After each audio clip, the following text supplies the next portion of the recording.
عرش والے کے انتظار میں ہے کہ اللہ کب وحی بھیجے۔ اللہ نے وحی کے ذریعے سے بتایا، اے میرے پیارے نبی بتا تجھے کون کہہ رہا ہے کہ تیرا نام باقی نہ رہے گا؟ اے میرے پیارے نبی تیرا نام باقی نہ رہے گا۔ ان لوگوں سے کہہ دو، میرے دنیا کے جتنے بھی لوگ ہیں سارے لوگوں کو یہ سمجھنا چاہیے اور یہ انفارمیشن سبھی کو معلوم ہونی چاہیے کہ ابھی یہاں پر 2 بج رہے ہیں اور کسی جگہ فجر کی اذان ہو رہی ہے، کہیں عصر کی اذان ہو رہی ہے، کہیں ظہر کی اذان ہو رہی ہے۔ دنیا کا نظام ایک طرح کا نہیں ہے۔ یہاں مغرب کی اذان 5 ساڑھے 5 بجے ہو جاتی ہوگی، لیکن کہیں اور 6 بجے 6:30 بجے 7 بجے ہوتی ہے۔ دنیا کا جو یہ سسٹم ہے بالکل انوکھا ہے، الگ ہے۔ جہاں بھی نماز ہوتی ہے وہاں نماز سے پہلے اذان ہوتی ہے۔ اے نبی کون کہتا ہے تیرا نام لینے والا کوئی نہ ہوگا؟ ہر لمحہ ہر سیکنڈ تیرا نام لینے والا انسان موجود ہے۔ دنیا میں تیرا نام گونجے گا۔ اگر ابھی کہیں فجر کی اذان ہو رہی ہے تو مؤذن اشہد ان محمد رسول اللہ کہہ رہا ہے۔ ظہر کی اذان ہو رہی ہے تو مؤذن اشہد ان محمد رسول اللہ کہہ رہا ہے۔ عصر کی اذان میں بھی یہ جملہ، مغرب کی اذان میں بھی یہ جملہ، عشاء کی اذان میں بھی یہ جملہ، فجر کی اذان میں بھی یہ جملہ۔ اے میرے پیارے نبی کون کہتا ہے کہ تیرا نام لینے والا کوئی نہ ہوگا؟ اے میرے پیارے نبی کون کہتا ہے تیرا نام لینے والا کوئی نہ ہوگا؟ اذان میں اگر یہ جملہ چھوٹ جائے اور لوگ اگر سن رہے ہوں اذان تو لوگ مؤذن پر ہنسنا شروع کر دیں گے کہ یہ لوگ مؤذن غلط اذان دے رہا ہے، مؤذن کا ایک جملہ چھوٹ گیا ہے۔ پتہ یہ چلا کہ اگر ایک جملہ یہ چھوٹ جائے اذان میں تو اذان کو ہم ناقص سمجھتے ہیں۔ نماز جب پڑھتے ہیں تو نماز میں محمد رسول اللہ کا نام لیتے ہیں، تشہد میں بیٹھتے ہیں درود پڑھتے ہیں، درود میں اللہم صلی علی محمد، محمد رسول اللہ کا نام لیتے ہیں۔ اللہ نے قرآن میں بھی کہہ دیا ان اللہ وملائکتہ یصلون علی النبی یا ایھا الذین آمنوا صلوا علیہ وسلموا تسلیما۔ اے میرے پیارے نبی آپ مومنوں سے کہہ دیجئے کہ اللہ اور اس کے فرشتے نبی پر درود بھیجتے ہیں، تو اے مومنوں تم بھی نبی پر درود اور سلام بھیجا کرو۔ ایک مسلمان جب نبی پر درود بھیجے گا، نبی پر سلام بھیجے گا تو وہ ضرور اللہم صلی علی محمد پڑھے گا۔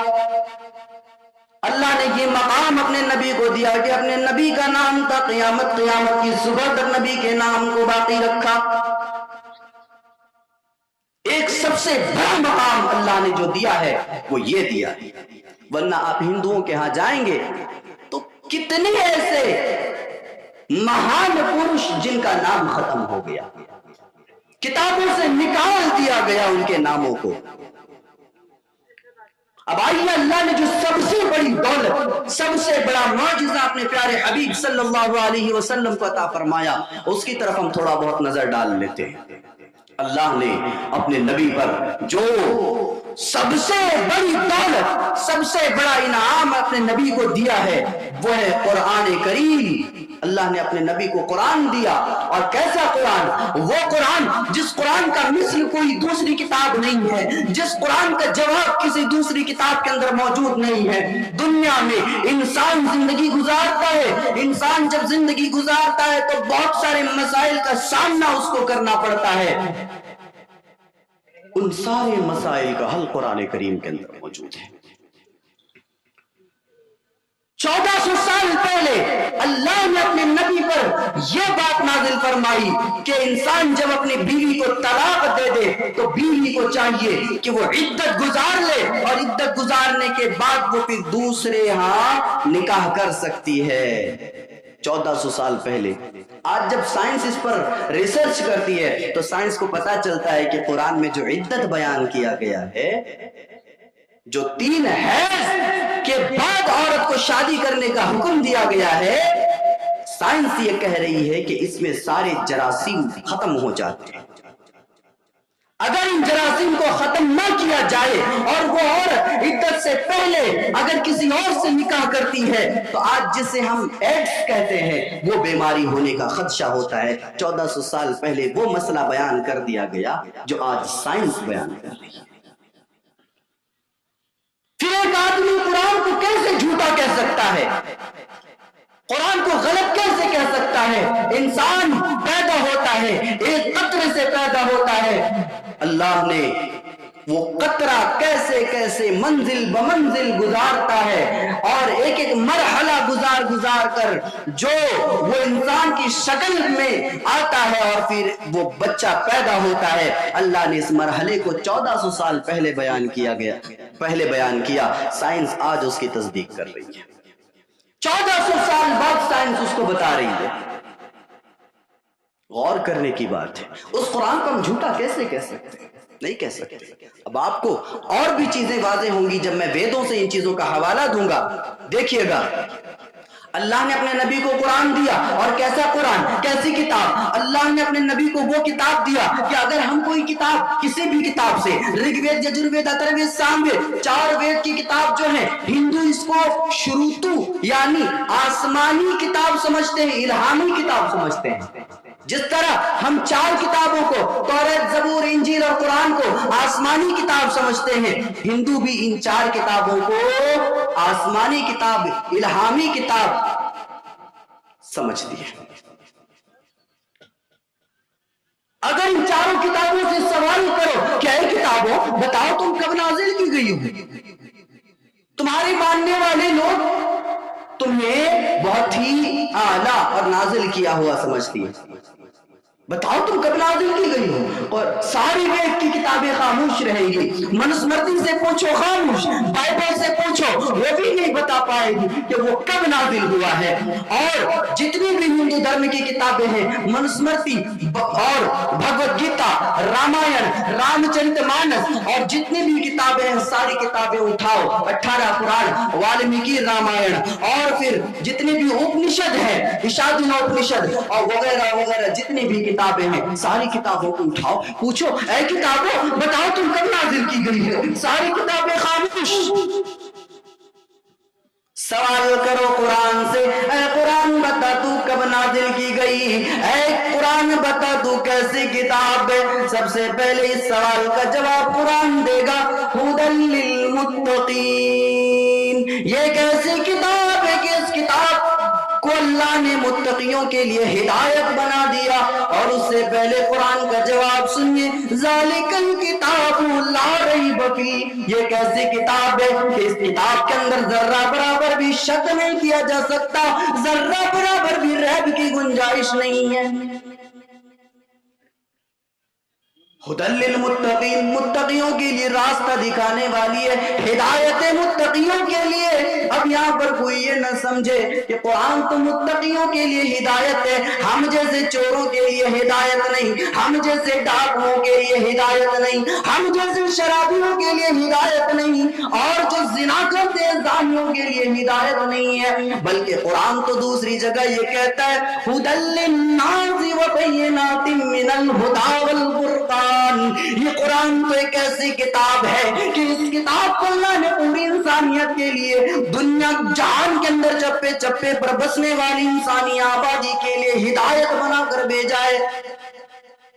یہ قرآن کا اسلوب ہے کہ اللہ کہیں ھدی للمتقین کہہ رہا ہے، کہیں ھدی للناس کہہ رہا ہے کہ متقیوں کے لیے ہدایت ہے اور لوگوں کے لیے ہدایت ہے۔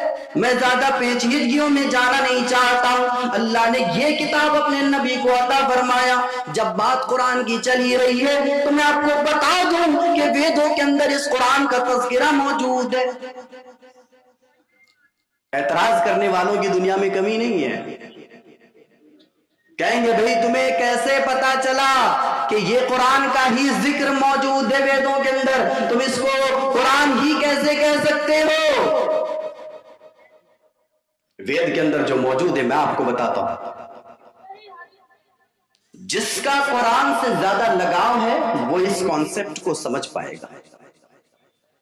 سنیے گا، پرتتم چارم دھرم گوپیتایا پرہویتے مرودرگنا کہیے چکر ببرارتم دیو کرشامی کلیشیم۔